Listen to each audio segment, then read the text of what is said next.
Hello everyone, welcome to our YouTube channel. और मैं आप सभी का स्वागत करता हूं हमारी इस बैलिस्टिक्स की सीरीज में। तो सबसे पहले मैं सबको इन्फॉर्म कर दूं कि जिन लोगों ने हमारी प्रीवियस वीडियोस नहीं देखी है बैलिस्टिक्स की, वो जा करके प्रीवियस वीडियोस को देख ले, ठीक है, ताकि आपको आने वाली चीज़ें जो है वो बिल्कुल क्लियर रहे, ठीक है। तो आज हम जो चीज़ें पढ़ने वाले हैं उनकी बात करेंगे, पर पहले हम रिकॉल कर लेते हैं कि हमने प्रीवियस क्लास में क्या पढ़ा था। तो प्रीवियस क्लास में हमने टाइप्स ऑफ बैलिस्टिक्स पढ़ी थी, ठीक है। और आज जो हम पढ़ने वाले हैं वो हम पढ़ने वाले हैं the types of fire arms, ठीक है। तो क्या टाइप्स होते हैं फायर आर्म्स के और किन किन कैटेगरी में हमने उसको डिवाइड किया हुआ है, तो आज हम उन्हीं चीज़ों की बात करने वाले हैं। तो आप सभी को मेरा नमस्कार और हम शुरू करते हैं अपने इस वीडियो को with the types of fire arms. तो सबसे पहले हम टाइप्स ऑफ फायर आर्म्स को हमने डिवाइड किया हैंडलिंग के बेसिस पर, ठीक है। जो भी हम हैंडल करते हैं किसी फायर आर्म्स को, तो उसके बेसिस पर। तो सबसे पहले हम यहाँ पर देख सकते हैं हैंड गन, ठीक है। तो हैंड गन क्या होता है, जैसे कि आप यहाँ पर देख पा रहे हैं एक पिस्टल है, ठीक है। तो कोई भी ऐसे फायर आर्म जिनको हम सिंगल हैंड से यूज कर सकते हैं, सिंगल हैंड से फायर कर सकते हैं, उन्हें हम हैंड गन बोलते हैं। जिसके अंदर में आपके कौन कौन सी गन्स आती हैं, कोई भी पिस्टल है या फिर कोई भी रिवॉल्वर है, ठीक है। तो बेसिकली वेल नोन यही ऐसी गन है जो कि हैंड गन में हम इंक्लूड करते हैं, ठीक है। दूसरा हम बात करते हैं तो शोल्डर गन की। शोल्डर गन जैसे कि आप यहाँ पर देख पा रहे हैं, जो पर्सन है ये एक फायर आर्म को दोनों हाथ से होल्ड करके रखा हुआ है, साथ साथ उसमें अपना शोल्डर भी लगाया हुआ है, ठीक है। तो ऐसा जरूर नहीं कि शोल्डर गन में शोल्डर की जरूरत पड़े, लेकिन शोल्डर गन उन गन्स को भी बोलते हैं जिनमें हम ऑपरेट करने के लिए दोनों हैंड का यूज करना पड़े, ठीक है। तो ऐसी गन को भी हम शोल्डर गन ही बोलेंगे, ठीक है, जिनको हम सिंगल हैंड से फायर नहीं कर सकते हैं। या फिर ऐसी गन जिनको माउंट करके और फिर दोनों हाथ से ऑपरेट किया जाए, उनको भी शोल्डर गन बोलते हैं। तो शोल्डर गन्स की कैटेगरी में कौन कौन से फायर आर्म्स आते हैं, आपके AK-47 हैं, AK-49 है, AK-56 हैं, SLRs हैं, ठीक है। तो जो भी बड़ी बड़ी गन्स होती हैं, ठीक है, उनको हम शोल्डर गन्स बोलते हैं। या फिर जो भी आपकी शॉर्ट गन होती है उनको भी आप दोनों हैंड से यूज करते हो, तो वो भी हमारा क्या है, शोल्डर गन की कैटेगरी में है। दूसरा अगर हम बात करेंगे तो हमने यहाँ पर जो फायर आर्म्स है उनको यूजेस के बेसिस पर डिवाइड किया हुआ है, ठीक है।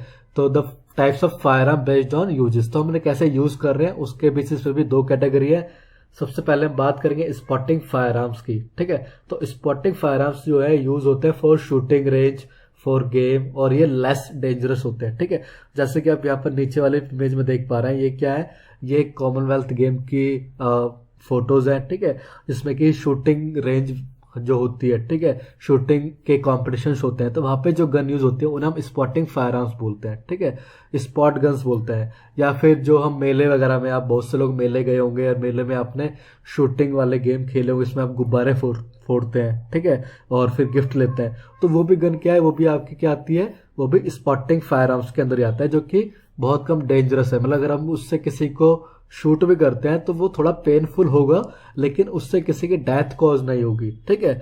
तो इसलिए हम इसको लेस डेंजरस बोल रहे हैं। तो ऐसे फायर आर्म्स को ही हम बोलते हैं स्पॉटिंग फायर आर्म्स। और दूसरे हमारे क्या है, service fire arm. Service fire arm कौन से फायर आर्म्स होते हैं, जो कि पुलिस मिलिट्री यूज करती है, ठीक है, फॉर सर्विस, ठीक है। जो भी हमारे नेशंस के अंदर, हमारी कंट्री के अंदर जो डेंजरस वेपन्स प्रोवाइड किए गए हैं मिलिट्रीज को या फिर पुलिस वालों को, ठीक है, तो ऐसे फायर आर्म्स को हम सर्विस फायर आर्म बोलते हैं, ठीक है। और वो बहुत डेंजरस होते हैं, अगर वो किसी को शूट करेंगे तो वो डेथ कॉज करेगा, ठीक है। तो they are dangerous in natures. तो यही चीज है। और इसके अंदर में आप जानते हैं हैंड गन्स भी आ सकती है, शोल्डर गन्स भी आ सकती हैं, चाहे वो रिवॉल्वर है, पिस्टल है, ठीक है, और आपके AK-47, 56 या फिर और भी जो भी गन्स होती हैं वो सारी हम सर्विस फायर आर्म्स के अंदर इंक्लूड कर सकते हैं। Types of fire arm based on the actions, ठीक है। तो हमने यहाँ पर एक्शन के बेसिस पे भी फायर आर्म्स को डिवाइड किया गया है फर्दर दो कैटेगरीज में। तो यहाँ पर है सिंगल एक्शन और डबल एक्शन। अब सिंगल एक्शन और डबल एक्शन में क्या होता है, सिंगल एक्शन जैसे कि नाम है सिंगल एक्शन, यानी कि एक टाइम पर एक एक्शन। डबल एक्शन मतलब एक टाइम पर दो एक्शन, ठीक है। तो सिंगल एक्शन जैसे कि आप ऊपर वाली इमेज देख पा रहे हैं, यहाँ पर हम क्या कर रहे हैं, पहले हम थंब के थ्रू हैमर को कॉक कर रहे हैं, ठीक है, एंड देन उसके बाद हम ट्रिगर पुल कर रहे हैं, यानी कि एक टाइम पर एक एक्शन। यानी कि हमने पहले क्या करा, हमने पहले हैमर को पुल किया, ठीक है, हैमर को कॉक किया, और उससे क्या हुआ, जो हमारी फायर आर्म है वो एक्टिवेट हो गई फॉर द शूटिंग। फिर हमने ट्रिगर को पुल किया और उसके बाद फायर जो भी हमारा है मैकेनिज्म है वो क्रिएट हुआ, ठीक है।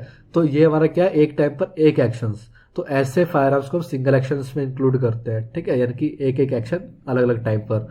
डबल एक्शन में क्या होता है, डबल एक्शन में यानी कि दोनों एक्शन एक ही टाइम पर हो रहे हैं, जैसे कि हम नीचे वाली इमेज में या फिर जो हमारा जीआईएफ है इसमें हम देख पा रहे हैं कि जो हम ट्रिगर को पुल कर रहे हैं उसी टाइम पर ये जो हमारा हैमर है ना ऊपर की तरफ, ये भी एक्शन कर रहा है, ठीक है। तो यानी कि एक साथ दोनों एक्शन मूव कर रहे हैं, जब हम ट्रिगर को पुल कर रहे हैं उसी टाइम पर हैमर भी कॉक हो रहा है और वो स्ट्राइक कर रहा है, ठीक है। यहाँ पे हमें सेपरेट एक्शन करने की नीड नहीं है, तो ऐसे एक्शन को बोल रहे हैं डबल एक्शंस, ठीक है। ज्यादातर रिवॉल्वर्स में देखने को मिलता है। हम बात करेंगे क्या, types of firearm based on the loading. तो जो भी हमारे लोडिंग कैरेक्टरिस्टिक्स है, ठीक है, उनके बेसिस पे भी दो टाइप्स में डिवाइड किया गया है, ठीक है। और भी टाइप्स हैं लोडिंग के बेसिस पे, बट मेनली यहाँ पर हम दो टाइप्स की बात करने वाले हैं।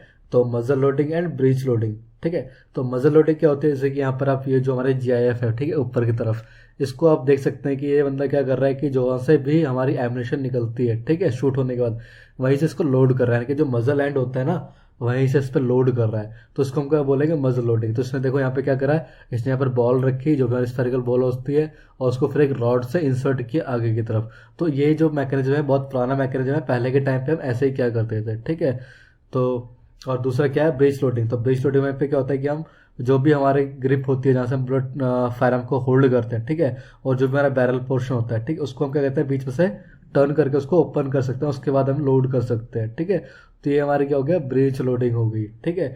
और भी यहाँ पर लोडिंग कैरेक्टरिस्टिक लाइक जो हम रिवॉल्विंग सिलेंडर यूज करते हैं, ठीक है, जो रिवॉल्वर होती है उसके अंदर हम सिलेंडर के अंदर लोड करते हैं, ठीक है। मैगजीन लोडिंग, तो जो हमारे पिस्टल होती है, तो पिस्टल के अंदर हम क्या होता है, मैगजीन लोडिंग होती है, ठीक है, उसमें मैगजीन होती है, ठीक है। तो ये सारी चीजें हैं, तो फर्दर हम इन चीजों को करेंगे, ठीक है। उसके बाद the types of fire arm based on the bore characteristics. तो बोर कैरेक्टरिस्टिक्स के बेसिस पर भी दो टाइप्स के फायर आर्म होते हैं। तो जैसे कि हम बात करेंगे बोर में, तो एक होता है स्मूथ बोर, जैसे कि हम किसी भी बैरल के इनसाइड अगर हम देखते हैं, ठीक है, तो एक तो स्मूथली रन करता है, ठीक है, यानी कि हम उसके कहीं पर भी किसी भी क्रॉस सेक्शन एरिया को टच करेंगे तो वो एक परफेक्ट सर्कल बनाएगा इनसाइड द बैरल, ठीक है। तो उसको हम बोलते हैं स्मूथ बोर। तो स्मूथ बोर गन होते हैं, स्मूथ बोर गन के अंदर हम मोस्टली क्या, मेनली शॉर्ट गन ही होती है स्मूथ बोर में, ठीक है। और दूसरा होता है राइफल बोर। राइफल बोर में क्या होता है कि जो भी बैरल होती है उसके इनसाइड में कुछ कट्स होते हैं, लाइक उसके अंदर में लैंड्स एंड ग्रूव्स कट होती है, ठीक है। तो उसको हम क्या बोलेंगे, राइफल बोर फायर आर्म बोलेंगे। और राइफल बोर के जो एग्जांपल्स होते हैं वो क्या होते हैं, AK-47 है, SLRs है, ठीक है। These are some examples of rifle. तो ये हमारे क्या हो गए, राइफल बोर्स हो गए हैं। तो यहीं पर हम इस वीडियो को फिनिश करते हैं।